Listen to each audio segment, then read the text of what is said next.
My name is Roy Barron.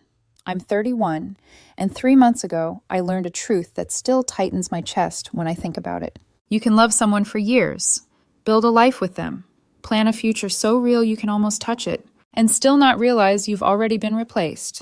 People love stories like this. They watch them to feel better about their own relationships, to say, at least that's not me. But this wasn't entertainment. This was my real life. And it all ended the night my boyfriend looked me straight in the eyes and said, with absolute certainty, "You'll never be half the woman my ex was." When he said it, I didn't scream. I didn't cry. Something inside me just shut off, like a breaker flipping in a quiet room. But I'm getting ahead of myself. Let me tell you how we got there. I'd been with Jackson Hale for 4 years. He was 29, a paralegal at a mid-sized corporate firm, sharp when he wanted to be, charming when it suited him. We met in 2019 at a friend's backyard cookout. He was new to the city, nervous in that polished but lost way. I wasn't. By then, I'd already built my life from the ground up. I own a small commercial electrical company. Not a hobby, not a side hustle, a real operation. 5 full-time guys on payroll, 3 trucks with my company logo on the doors, long-term contracts lined up months in advance. I didn't inherit anything. No money, no safety net. My father was an electrician. He taught me the trade when I was 16. Real work, not Instagram hustle nonsense. I spent my teenage years crawling through boiling attics, pulling wire while my friends were at the beach. Trade school after high school, journeyman license at 21, master electrician at 25. I lived in a depressing studio apartment, eating ramen and saving every dollar until I could afford my first truck and open my own shop at 27. I built everything with my hands, and I was proud of it. Jackson said that was what he loved about me. At that cookout, he laughed easily, asked real questions, didn't flinch when my phone rang with a work call. By the end of the night, he asked for my number like he was afraid someone else might beat him to it. And for a long time, it worked. For 3 years, we were solid, quiet, steady, safe. Jackson moved into my house after year 2. We split bills fairly, talked about marriage in that half-joking way people do when they're already imagining it. He'd say things like, "When we have kids, you'll be the parent who fixes everything," or, "I can't wait to be Mr. Barron." Sounds powerful. I was saving for a ring. I'd even picked it out. Platinum band, princess cut diamond, $8,000. I remember standing in the jewelry store, staring at it under the lights, thinking this is the reward for all those years of grinding. I thought Jackson was worth it.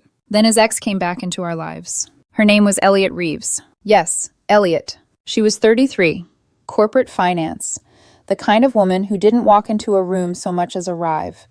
Perfect posture, tailored suits, BMW 7 Series, a gym membership that probably cost more than my first apartment. Jackson dated her for 2 years before me, from the time he was 23 to 25. According to him, she'd been too focused on her career, emotionally unavailable, always canceling dates for meetings, making him feel like an accessory to her success. He told me he wanted something real. He said I was real. So when his firm started working with Elliot's company on a major merger last November, I told myself it was fine. Work is work. Adults can be adults. History doesn't have to repeat itself. That's what mature people believe. At first, it looked harmless. Jackson would come home and mention her casually. Elliot thinks this approach makes more sense. Elliot's team wants another revision. Elliot is, honestly, she's brilliant. I nodded, smiled, asked questions. But slowly something changed. He stopped saying my coworker and started saying Elliot. Not her last name, not she. Just Elliot. Like she lived with us. And the way he said her name wasn't neutral. It was warm. He used to come home excited to tell me about us, about plans, about stupid jokes, about nothing at all. Now he came home energized only when he talked about her. Then came the late nights. Jackson had always worked hard. I respected that. Once or twice a month, he'd stay late for something urgent. But starting in January, it became constant. 9 p.m., 10 p.m., 11 p.m. Multiple nights a week. Always meetings with Elliot's team. He'd come home smelling like expensive cologne. Not mine. I wear whatever's cheapest at Target. I'm not trying to impress anyone at Home Depot. The scent clung to his clothes like a lie. Worse than that was his energy. Before, late nights left him exhausted. Now he came home wired, laughing, talking fast, alive. He hadn't sounded alive with me in months. He stopped initiating intimacy, stopped asking about my day, stopped looking at me like I was home. Living with him felt like sharing space with someone who had already left. The first time I tried to talk about it was Valentine's week. Bad timing, I know. We were on the couch, me sitting there, him glued to his phone, and I finally asked the question that had been clawing at my chest. Is something going on between you and Elliot? He reacted like I'd accused him of a crime. Oh my God, Roy, he snapped. You're so insecure. Insecure? I repeated. I'm asking because you don't talk to me anymore. We work together, he said sharply. That's it. Not everything is about you feeling threatened by successful women. Successful women. Not coworkers, not exes. Successful women. As if my success didn't count, because my hands were rough and my boots were dirty. I stayed calm, told him I wasn't trying to fight, that I felt us drifting, that we hadn't had a real conversation in weeks. He rolled his eyes. Actually rolled them. Then he grabbed a blanket and said he was sleeping in the guest room. During Valentine's week, like I was the problem. I sat on that couch until 2 a.m, staring at a dark TV, drinking a beer I couldn't taste, wondering how a relationship could die while both people were still breathing. The next day, I told my best friend Jade everything. She listened quietly, then said, Roy, he's already gone. You're just the last one to know. I wanted to argue. But deep down, I knew she was right. Because once someone starts treating another person like a sunrise, you can't pretend you're still the light. The next 2 months proved it. Jackson started comparing me to Elliot openly. Elliot closed a $4 million deal. Elliot got promoted to VP. Elliot bought a penthouse downtown. I'd tell him I landed a hospital expansion contract worth $200,000, huge for my company, and he'd say, That's nice. That's nice. Then pivot straight back to her. I tried planning date nights. He canceled. I surprised him with lunch at work. He rushed me out. I buried myself in my business, expanded my crew, took on more contracts. By spring, I was clearing close to $200,000 a year. I was building a future. And my boyfriend treated me like background noise. Even my crew noticed. My lead guy, Tommy, pulled me aside one day and asked if I was okay. I laughed it off. He didn't. And I still didn't know I was walking straight toward the moment that would end everything. Because the breaking point didn't come with proof of cheating. It came on a quiet Friday night in late April when I decided, stupidly, to try one last time. I made reservations at Morello's, the Italian place where Jackson and I had our first real date. I took the afternoon off, showered, bought flowers, practiced what I'd say in my head. We can fix this. We can find each other again. I came home early and walked straight into my funeral. Jackson was on a video call, alone in our bedroom, laptop on the bed. On the screen, Elliot Reeves, smiling like she owned the moment. Jackson was laughing, touching his hair the way he used to when he flirted with me, wearing the shirt I'd bought him for Valentine's Day, the one he claimed he hated. The camera angle was perfect. I stood there just long enough to feel my body go cold. Then I turned around and walked away, because I already knew this wasn't a conversation anymore. It was the end. I didn't confront Jackson right away.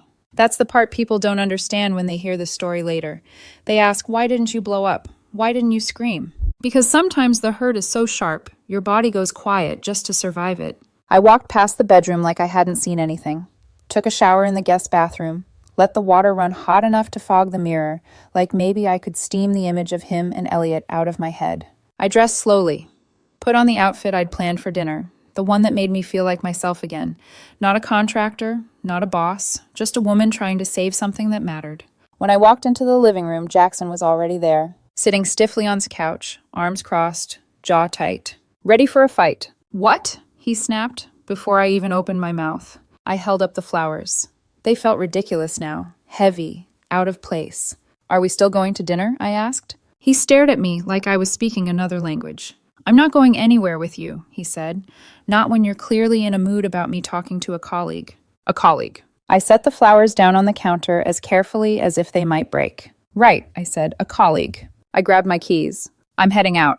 That's when he followed me, irritation sharp in his voice. Where are you going? I turned back, looked at him, the man I'd lived with, loved, planned a future with, and said the words he'd thrown at me weeks earlier.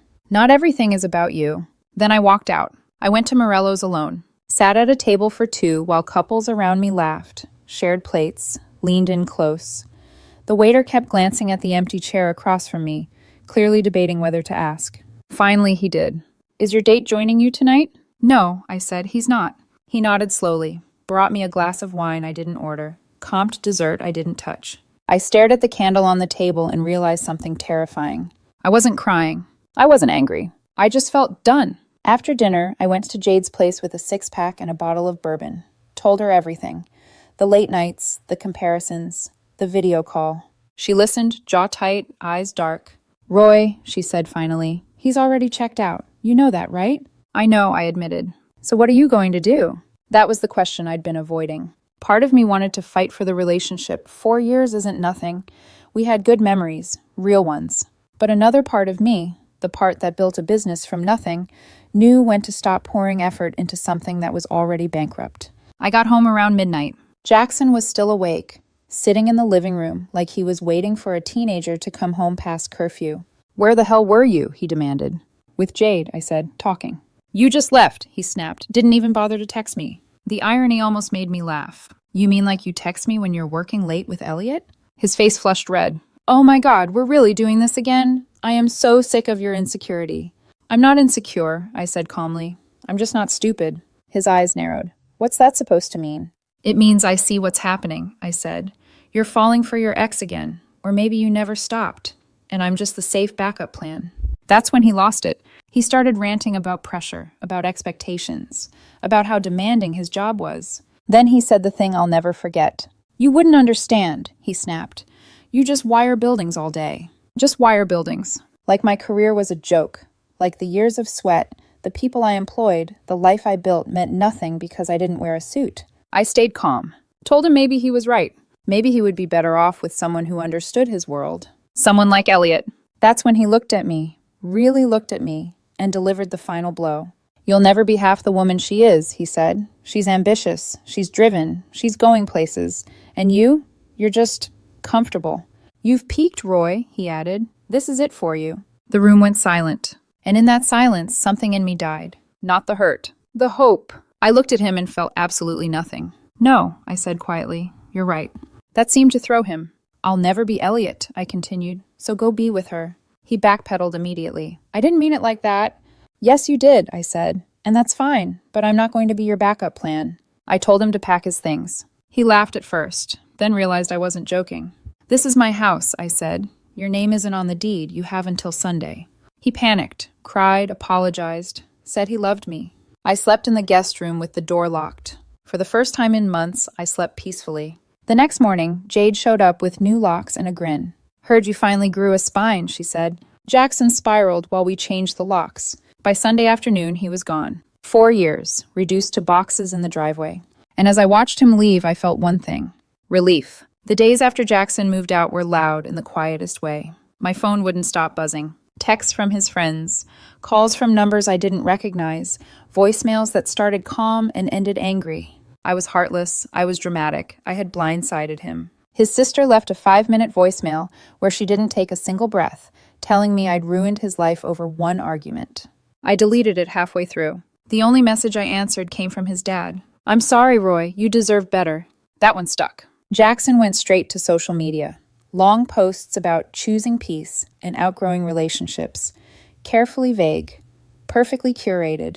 He didn't mention the months of comparisons, didn't mention Elliot, definitely didn't mention telling me I'd peaked. A few mutual friends reached out, asking what really happened. I didn't argue. I sent screenshots. The conversation where he called me insecure, the messages where he praised Elliot while dismissing me, the line where he told me I'd never be half the woman she was.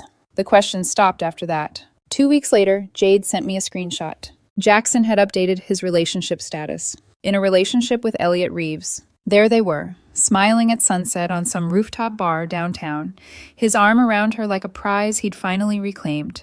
The caption read something like, "Finding my way back to real success." I laughed. Then I blocked him. Everywhere. Instagram, Facebook, his number. Gone. "Guess he didn't waste any time," Jade said when I called her. "Guess not," I replied. "Good for them." And I meant it, because the second he said I'd never be half the woman she was, something in me detached permanently. I threw myself into my life. Work got bigger, better. I landed 2 new commercial contracts, one for an office renovation that would keep my crew busy for 6 months straight. I started going to the gym again. Dropped 15 pounds of stress and resentment. Picked up my guitar after years of letting it collect dust. I slept without anxiety, ate without knots in my stomach. Peace is addictive once you get a taste of it. By June, I met Ethan Brooks. He was 32, a project manager for one of the developers I worked with. Divorced, calm, self-sufficient. We met on a job site. He complimented the quality of our work, instead of asking how fast we could finish it.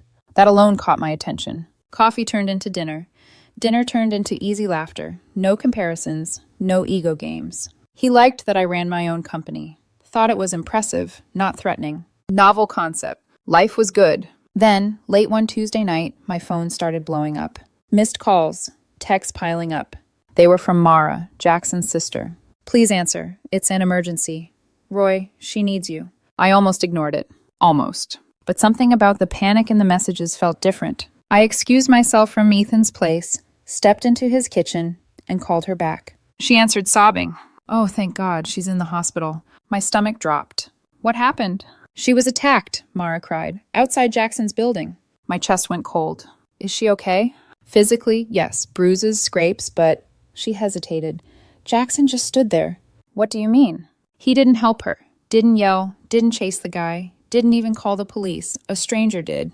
I sat down hard on a stool. What hospital? She told me. Ethan didn't ask questions, just nodded. Go, he said. I'll be here. That alone told me everything I needed to know about the kind of man he was. I drove to the hospital on autopilot, not because I loved Elliot, not because I missed Jackson, because nobody deserves to be attacked and abandoned. When I got there, Mara hugged me like she'd been holding her breath for hours. She keeps asking for you, she whispered. Where's Jackson? I asked. Her face twisted. He left, said he had an early meeting. Of course he did. Elliot was in an ER room, bandage on her cheek, wrist wrapped. She looked small, shaken. Nothing like the polished woman who'd replaced me. When she saw me, she started crying. I can't believe you came, she whispered. I stayed near the door. I'm sorry this happened to you, I said. Nobody deserves it. She told me everything. The mugger, the shove, screaming for help.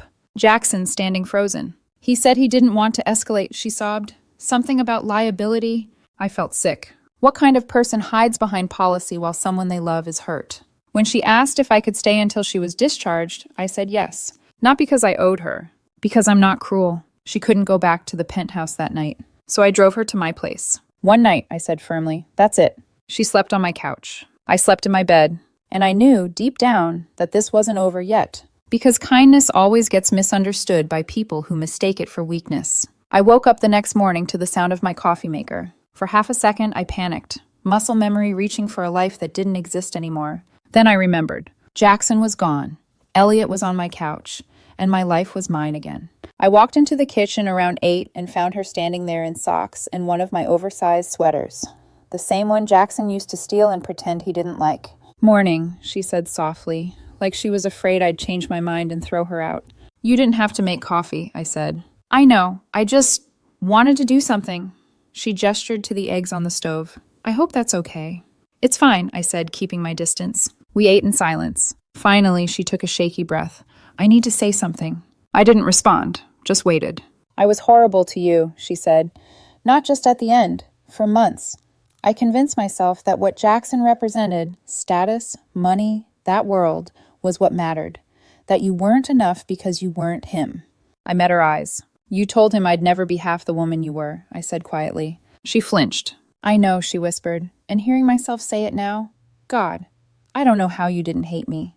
I don't hate you, I said, but that doesn't mean I forgive everything. She nodded. Last night showed me the truth, she continued. Jackson has everything I thought mattered, and when it counted, he did nothing. I didn't argue, because she was right. She asked if there was any chance I'd take Jackson back. No, I said immediately. I'm seeing someone, and even if I weren't, there's no coming back from what he said. She cried, quietly. Later that afternoon, she went to get her things from Jackson's place. She came back 3 hours later, shattered. He packed everything, she sobbed, left it with the doorman, changed the locks. I didn't feel satisfaction. I felt clarity. Over the next few days, she stayed with me while she figured out where to go.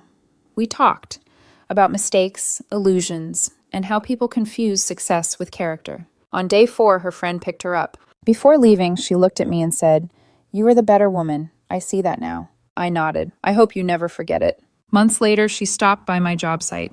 Therapy, new apartment, growth. I wished her well. Jackson, he got engaged to someone younger. Me? I moved in with Ethan. built something real, quiet, honest. Because love doesn't show up when it's convenient.